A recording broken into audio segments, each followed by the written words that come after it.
आदि शक्ति संतोषी माँ, परम संतोष प्रदायिनी, भक्तों पर उपकारी माँ, भव से पार लगाइनी।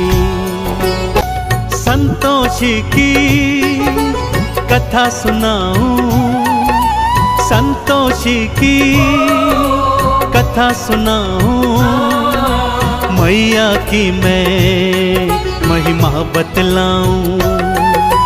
संतोषी की कथा सुनाऊं, मैया की महिमा बतलाऊं। एक बुढ़िया के साथ थे बेटे, 6 मेहनत से कमाते थे, और 7वें आलसी भक्तों बस वो बैठ के खाते थे। 6 पुत्रों को बुढ़िया प्रेम से खाना रोज खिलाती थी, उनके बचे खुचे जूठन को 7वें को वो जिमाती थी। 7वें की पत्नी ने देखा और जा कर के पति से बोला। 7वें की पत्नी ने देखा और जा कर के पति को बोला। अगले दिन जब 7वें ने अपनी आंख से सब देखा, मैं परदेस चला जाऊंगा, उसने मन में सोच लिया।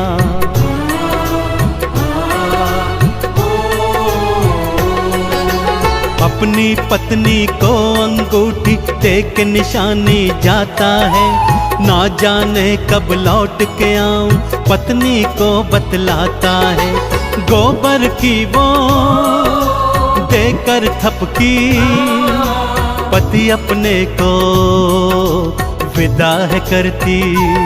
उसके जाते ही बहू पे सारे जुल्म थे ढाने लगे, भूसे की रोटी देते थे, खोपरे पानी पिलाने लगे।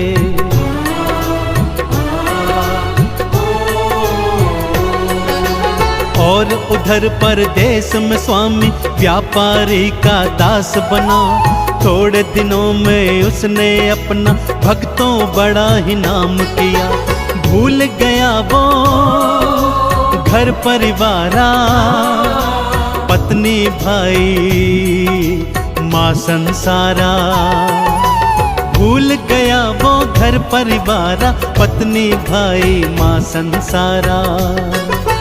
सुबह उठती थी बहू वो और जंगल को जाती थी, घर वालों के लिए जंगल से लकड़ी काट के लाती थी। रूखा सूखा जो भी देते चुप करके वो खाती थी, आँख में आंसू भर के वो तो चुपचाप सो जाती थी। दिन ऐसे ही कटते जाते, एक दिन लकड़ी लेने आई, कुछ औरतें देखी थी, एक मंदिर में बैठ के सारी पूजा अर्चन करती थी। का पूजन करती हो तुम, क्या फल इसका मिलता है, मुझे बताओ मेरी बहना, मुझे भी ये व्रत करना है। ये संतोषी व्रत है बहना, अति फलदायी ये है बहना। शुक्रवार को व्रत रखना और खट्टा कभी न खाना तुम, आरती चालीसा और गुड़ चने का भोग लगाना तुम।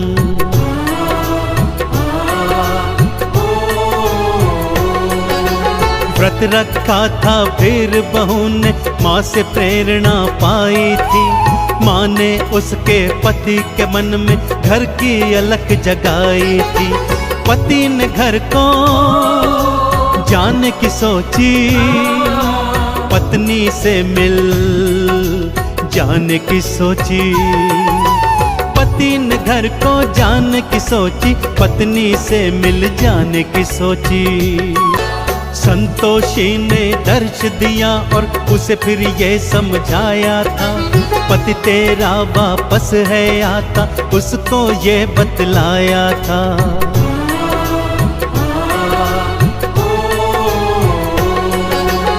आज शाम को घर को जाना और ये गुहार लगाना तुम, रूखा सूखा खाने को दो ये आवाज लगाना तुम।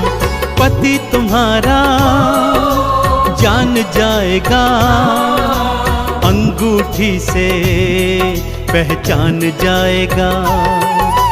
पति तुम्हारा जान जाएगा, अंगूठी से पहचान जाएगा।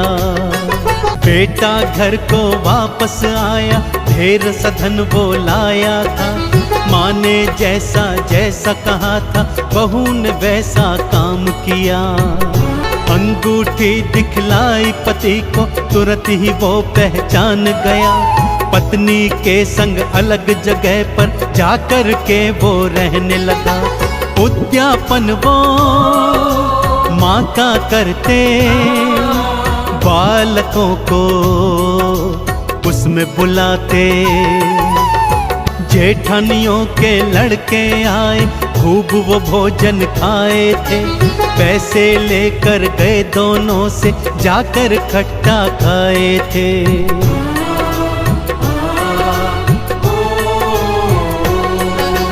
माँ संतोषी क्रुद्ध हो गई, रूप कराल बनाई थी। श्राप देने को बुढ़िया के घर देखो मैया आई थी। चरणों गिर के माफी मांगी, उद्यापन की फिर से ठानी। चरणों गिर के माफी मांगी, उद्यापन की फिर से ठानी। बाहर से लड़के बुलवाए, प्रेम से भोज कराया था। संतोषी माँ की कृपा से पुत्र दोनों ने पाया था। तोषी गुणगान जो करता, चंदन तिलक लगाता है। संतोषी की परम कृपा वो जीवन में तो पाता है। संतोषी माँ पार लगाती, भक्त जनों के दुखड़े मिटाती।